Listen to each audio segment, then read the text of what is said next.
Hi, it's Sandra Alexander from Maihana, mom of a young adult with autism, and I work in speech therapy and home health care and see people with autism as part of my professional work as well. So, receiving special services is a big, big topic. And we can go down many little side streets trying to get this, getting the services that we need. This is an overview of what you can do and what you should do regarding special services. And we do have a part two to this. So let's get started and see what we can learn. So you do have rights for services for your child, and so do adults. So special services, you have the right to be provided with accurate and reliable information to know if the agency is effective in serving the clients and how it measures outcomes. So how are they testing? What are they using? What kind of test is it, like a recent test, a recent edition of a test, that kind of thing. You have the right, and certainly your loved one has the right to be treated with respect and dignity, be given options to get help. If you can't get it there, do they have other options to get it? And to be treated in a consistent and fair manner. This is all very important. And if this isn't happening, you're in the wrong place and you should go somewhere else if they can't help you. You have rights, please exercise them. So what happens if rights are denied? You can seek an appeal of that decision and proceed with legal action or seek another service. Now, professionally, for example, I did an evaluation with a little boy, and the insurer decided they didn't want to continue speech services.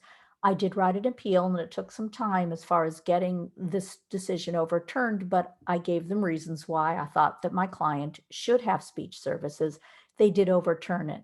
Now, that doesn't happen every time, but you can appeal it as the caregiver. You can ask your therapist to appeal the decision or your doctor. So get everybody in there. And with dealing with insurance and agencies, this is something I have found personally and professionally. It can help. It's not 100%, but the squeaky wheel gets, at least heard or paid attention to. You may have to ask multitudinous times. You may have to ask different people in the organization. If you're getting no from somebody, ask politely, or if there's somebody else you can talk to about this. So keep trying. Don't say no, take no initially, even though I know it's aggravating, but if it's an important service, keep trying for it. So if this decision is not done fairly or in violation of rights, you can seek a recourse through the courts or other legal remedies. That can be costly but helpful. And always, if this service provider isn't working out, you have the right to change it. You don't have to be stuck with one agency if it isn't working out. Please assert your rights, get the best care you can. Now, let me move my picture so you can see the slide a little better. What should one expect from a service provider? That they are going to treat their relationship with you or the individual with you as partners, that they don't get to just say everything and not consult you, that they want to help you and they believe that you can benefit from the help, that they not attempt to guide you into getting services that you don't need or you've never heard of and why you suddenly getting it.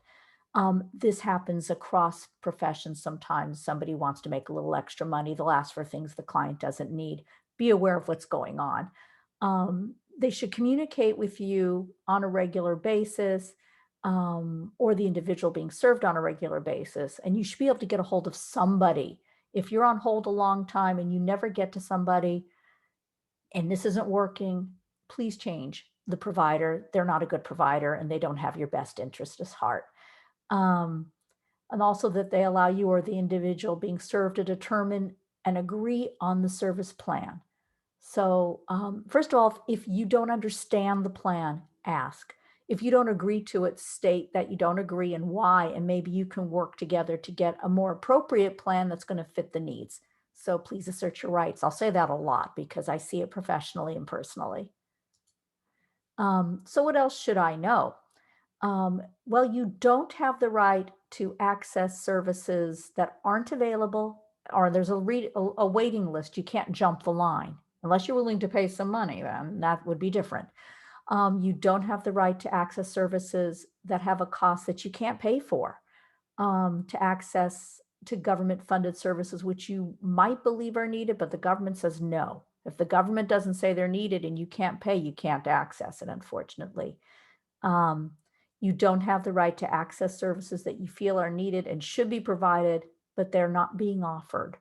Um, you may have to go somewhere else to get what your need is or go to a support group, but if it's not being offered, then you can't have it. So I know it's hard. So the recourses you could take is to speak with your agency, speak with the agency providing the service, but speak to the disability agency and have a professional, could be a lawyer, could be a paraprofessional assist you, could be somebody from a support group, could be somebody from MyHana. We have services. We can tell you, give you maybe some contacts and who to talk to and why, and some more information. So please advocate for your loved one and teach them how to advocate for themselves. Thanks for watching this webinar. I'm Sandra Alexander, mom of a young man with autism and a speech therapist. Bye-bye.